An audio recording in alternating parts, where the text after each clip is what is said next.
Melissa, talk to me about the hysteria here. I know people on Wall Street, they're stereotyped as being very high strung. The media, as we know, love to cry wolf on these things. But if you look at the fundamentals, if you look at the numbers here, while there was a 1,600-point drop, the percentage that it fell was 4.6%. If I'm not mistaken, this isn't even close to reaching that list of highest percentage drops in the history of our stock market.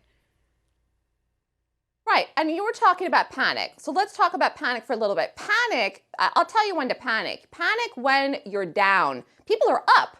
So it wasn't a panicky selling action. And that's one of the reasons why we flipped around so quickly today. That today was a confirmation that there's no panic. Panic continues. Panic would be if we got up in the morning and the market gapped down huge in the pre-market. That didn't happen. We fell on the live day. So panic is when people are down or when the trend changes in the overall market. Stock market is still bullish. We're still in an uptrend and people are up money. Now they were up more money last Thursday than they were by the close of Monday, but they're still up because like I said, we've been rallying ever since the election. Although we did rally all of the 8 years during Obama's term, we were in a bullish market, but the policies of Trump have really made the market do something very unique, which is called power trending. So the market set all of these records and continued to make new highs. It almost went straight up. That wasn't going to continue forever. There was no way that was going to continue forever. That's not realistic. And so people took some money off the table. And like I said, I think part of it was because some of these companies, the reports didn't pan out.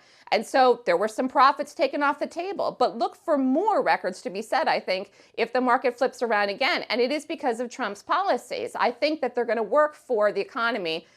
And I think that's one of the reasons why, if you're in the market long term, just stay with it. Ride the trend. The trend is your friend. It's a good saying. Right. That's very interesting. We're almost out of time, Melissa, but I have to ask you one more question because you're answering these so brilliantly. President Trump's response to the sell-off, this point drop, he said that he's focused on long-term economic fundamentals. Now, you believe that his economic policies thus far have contributed to these high stock market numbers, at least up until the last day or two. Moving forward, what do you look for from him policy-wise that you believe will be a positive impact on the stock market?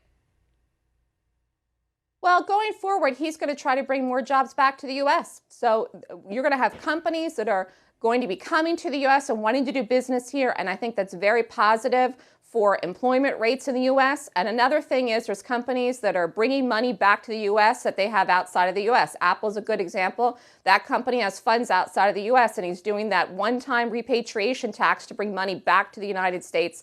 And again, that's going to be taxed, but it's a one-time tax that happens. That tax money is going to come back into the government, which is going to help the debt. And also, those companies are going to spend the money in the U.S., and that's going to help the corporations. Apple's just one, but there's a lot of them. So the repatriation one-time tax rate, I think, is positive. And Trump's going to continue to try to, change regulations. Some of the things are just too tight. And I think it's going to overall help the job market significantly in the country. Well, there you have it. Melissa Armo, thank you so much for joining me today. It was wonderful to talk to you.